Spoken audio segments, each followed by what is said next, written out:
We got to start looking at everything with a fresh set of eyes, put everything in its proper perspective. Anybody could tell you anything. That's like they say, everybody say history was written by the victors. I'm gonna need y'all to stop saying that. That's a misnomer. That's something they say with a partial truth and a partial lie to misguide you and mislead you somewhere else. When's the last time you seen a fight and somebody won the fight and then went and lied about it? So history was written by the usurpers. If that's the case,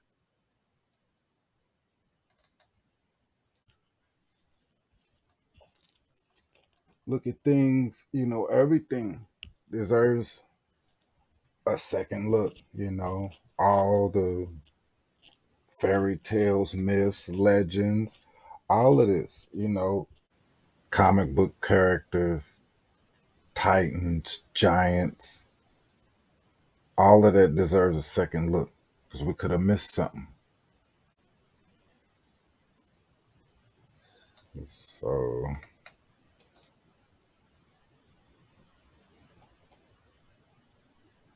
this is type of stuff I've always been interested in.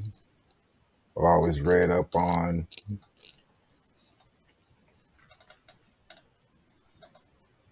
books, stories. So I'm gonna just start right here. Paul Bunyan, giant, lumberjack, American folklore, Canadian. A lot of the stories have similar themes and situations and are similar to other myths, legends, making it hard to trace. It says Bunyan stories circulated for at least 30 years before finding their way into print. In contrast to lengthy narratives abundant in published material, Bunyan stories, when told in lumber camp bunkhouses, were presented in short fragments. Some of these stories include motifs from older folk tales, such as absurdly severe weather and fearsome critters. Then I wanted to point out the first known reference of Paul Bunyan in print appeared in March 17, 1893. Because you got to think about the life cycle of some of these stories and myths, the patterns they took to get to us today. Some of them permeate throughout time. They've been around for a long time, passed down orally, some of them written in stone, you know. And so looking at it with new eyes, there may be clues in the stories themselves. Of course, we know there's a lot of hijack, so we got to keep that in mind too. But for me, something that I thought was interesting is people like some of those that got words named after them, the definition, like literally look up his name in the dictionary, his picture pop up, literally. That's a clue. I mean, there's a chance that either way, it impacted the people so much, it made it that far. Just think how far that is. So there's clues in that.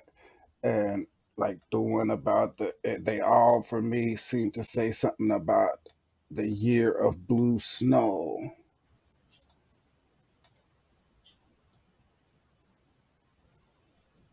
To me, that's a time frame reference. That time frame can be tracked down. It's that simple. The, the evidence is there. It'll be there. Whether it's true or not, I don't know. I'm not saying. So a lot of these I will break down in later videos. I think some important stuff to point out.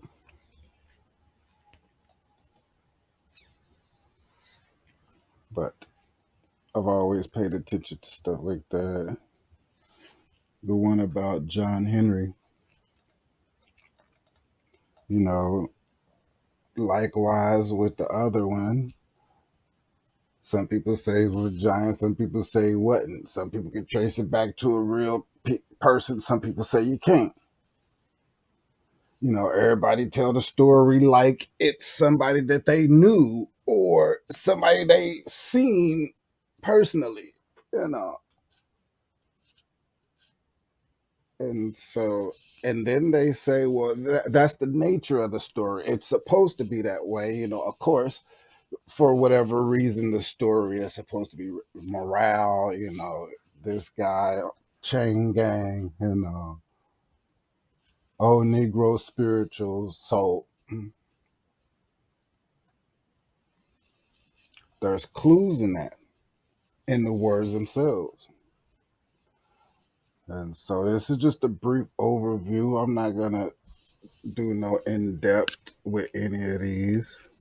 You do it for yourself, or again, like I said, I'm going to break some of them down in a later video.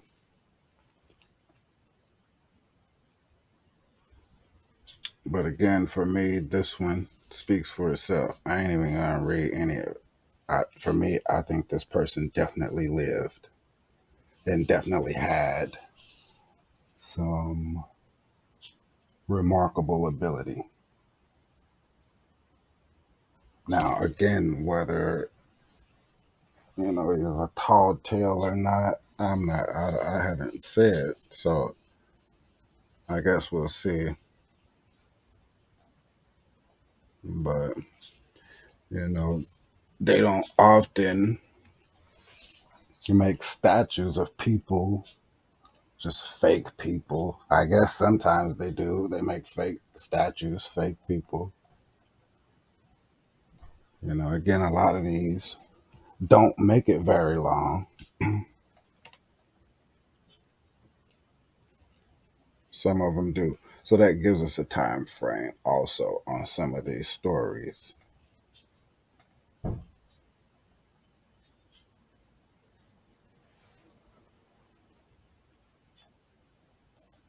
I'm not trying to tell you to believe in unicorns or anything. Let's just look at things with a fresh set of eyes. Put it into its proper perspective. This one, the feathered serpent, Kukulkan, very interesting. I think is very telling. I don't think, because to me, it's rather ignorant and belligerent to think that we're just so much smarter and more advanced than our ancestors. So we can get that right out there. And so they might not know everything. We don't know everything, but our ancestors were not stupid. So let's get beyond that. And so Kukulkan, feathered serpent, Mesoamerica,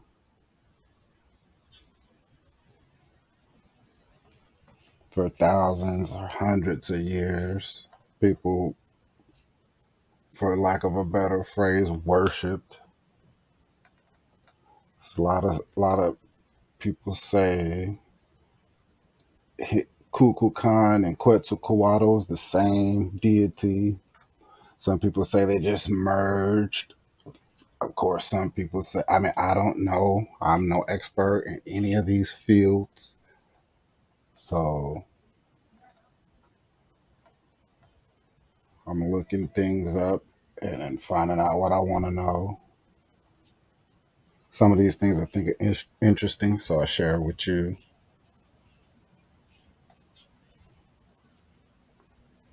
But of course,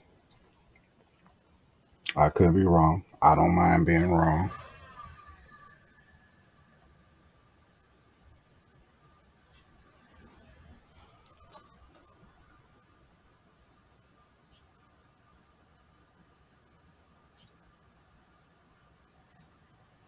Says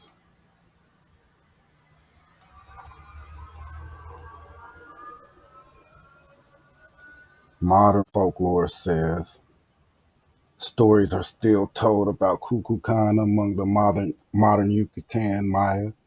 In one tale, Kukulkan is a boy who was born as a snake. As he grew older, it becomes obvious that he was a plumed serpent, and his sister cared for him in a cave. He grew to such a size that his sister was unable to continue feeding him. So he flew out of the cave and into the sea, causing an earthquake to let his sister know that he is still alive. Kukulkan causes earth tremors every year in July. That, this probably not engraved in stone right here. Maybe some truth to it, maybe not. But to me, for something made that long ago to still make it today, we can at least look into it. And for me, that this gives time. It gives reference to how the size of Kukulkan and the time. Now, of course, that's a stretch. But again, you may be talking about dumb, ancient, old people. But with new eyes for me, we could at least look into it. And so, a lot of this stuff you can look up yourself. Another thing that I thought was interesting about Kukulkan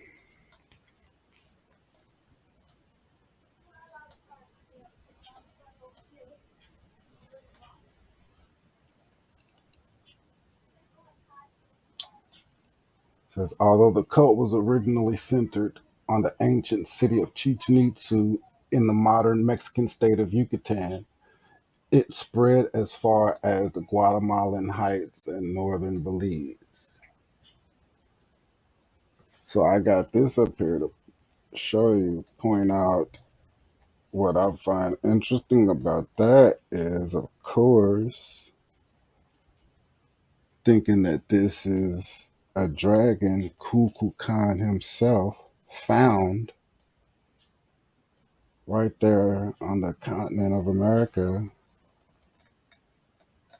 the Mesoamerican continent being here, situated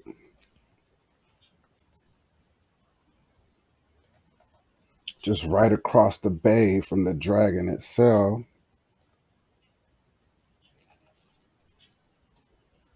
We we can prove for absolute fact that people all through up and down this region have dragon worship, flying serpent worship, feathered serpent worship for eons.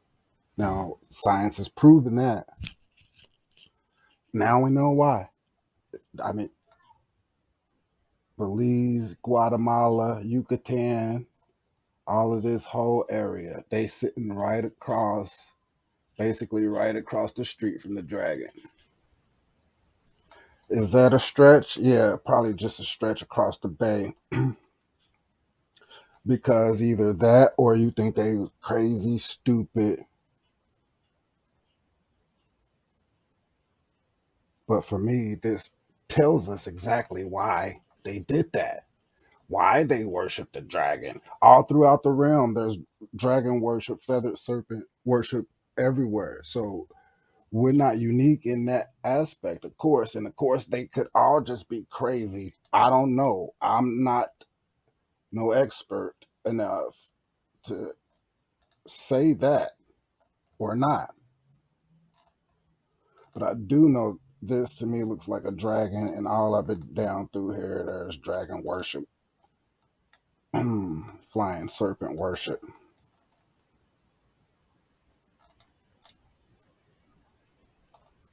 And that's funny and strange,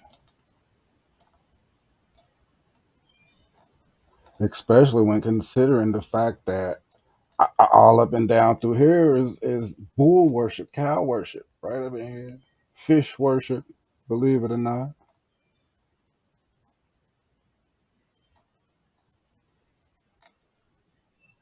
I mean, why is that?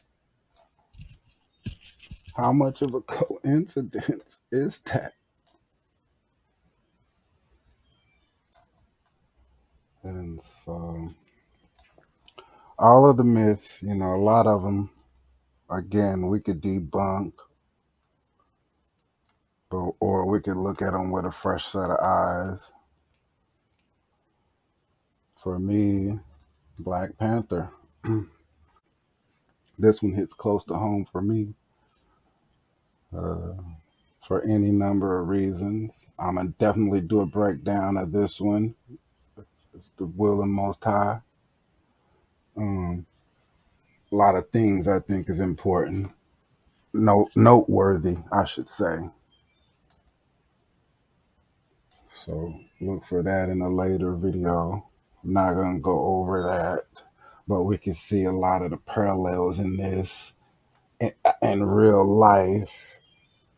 For instance, the element that they all fighting for, killing for, dying for in the comic book series is actually a real element. Of course, they could have just wrote it in or wrote it out. Who knows? But that is a fact.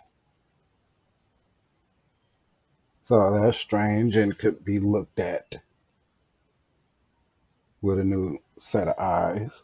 So, a lot of just strange things, about this one that I like. I want to, you know, of course, I want to shout out the chat with Bozeman because I'm real picky about my comic book characters and, the actors that play them. Comic book buff, as a kid, not so much no more. But even the first versions of all of these comic books, I either read them or had them, owned them myself, bought them myself. And so I like this one. Again, I definitely will be doing a video on this one to break it down for y'all. But I think Chadwick Boseman definitely fit the part on this one.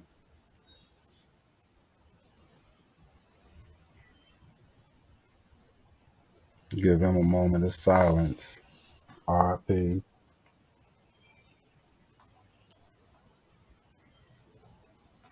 So out of respect and honor and everything else, I'm gonna definitely look back on that. And so, it just keeps the mind wondering, when thinking, dragon worship has been throughout the realm for eons, right in our faces. And this one's another personal favorite for me, the last dragon or the lost dragon. Because a lot, you got to know vowels sometimes are interchangeable, so you got to kind of look at those different ways too to get the real meaning. And so the people before us couldn't have been just, they might not know the type of things that we know, but they definitely knew something. Looking at these myths, everything, fairy tales, unicorns. Let's look at unicorns again.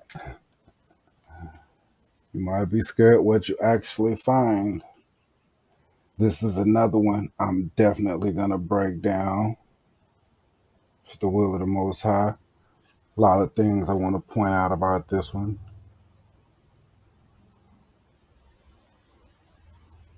So our ancients have been trying to tell us something the whole time.